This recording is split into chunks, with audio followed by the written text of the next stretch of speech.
നമ്മുടെ കാലം കഴിയുമ്പോഴല്ലേ നിങ്ങൾ ആരോഗ്യ പ്രവർത്തകരോട് ചോദിക്കും, അവർ തരും ഇതിന്റെ ഉത്തരം എന്താണ്.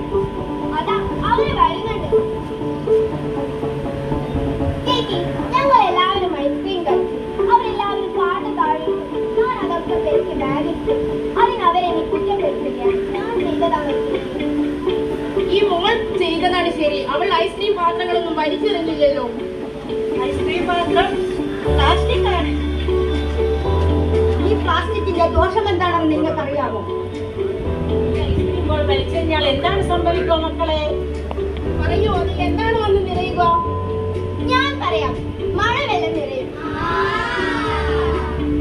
മഴവെള്ളം നിറഞ്ഞ ഐസ്ക്രീം ബോളിൽ എന്താണ് ഉണ്ടാവുക? ഐസ്ക്രീം ബോൾ ചീത്തയാവും. അല്ലല്ല, അതിൽ കൊതുക് മുട്ടയിടും. കൊതുക് മുട്ടയിട്ടാൽ എന്താ? കൊതുക് മുട്ടയിട്ടാൽ മുട്ട വിരിഞ്ഞ് കൂത്താടിയാൽ ഏതാനും ദിവസങ്ങൾ കൊണ്ട് കൊതുകായി പറന്ന് നമുക്ക് ചുറ്റും രോഗങ്ങൾ പരത്തും. കൂത്താടി എന്താ? മോളെ, കൂത്താടി എന്ന് പറഞ്ഞാൽ കൊതുക് മുട്ടയിട്ട് മുട്ട വിരിഞ്ഞുണ്ടാകുന്ന പുഴുക്കളാണ് കൂത്താടികൾ.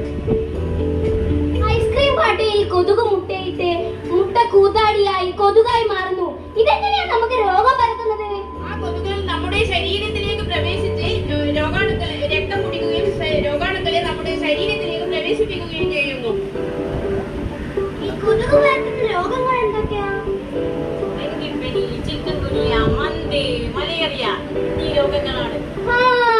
നമ്മുടെ ക്ലാസ്സിൽ ഒരു കുട്ടിയുടെ അച്ഛന് മലമ്പനി വന്നിട്ടില്ലേ? ഓർമ്മയുണ്ട്. ഈ മലേറിയയും മലമ്പനിയും ഒരേ രോഗം തന്നെയാണോ? അതേ മോളെ, മലേറിയയും മലമ്പനിയും ഒരേ രോഗം തന്നെയാണ്.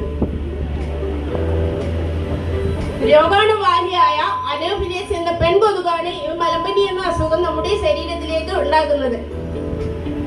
ഈ രോഗത്തെ എങ്ങനെ നശിപ്പിക്കും?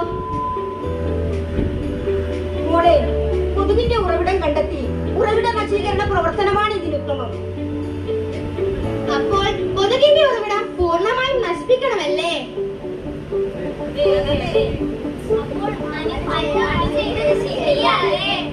വെറുതെ ഞങ്ങൾ കുറ്റപ്പെടുത്തിയ അനുവിനെ.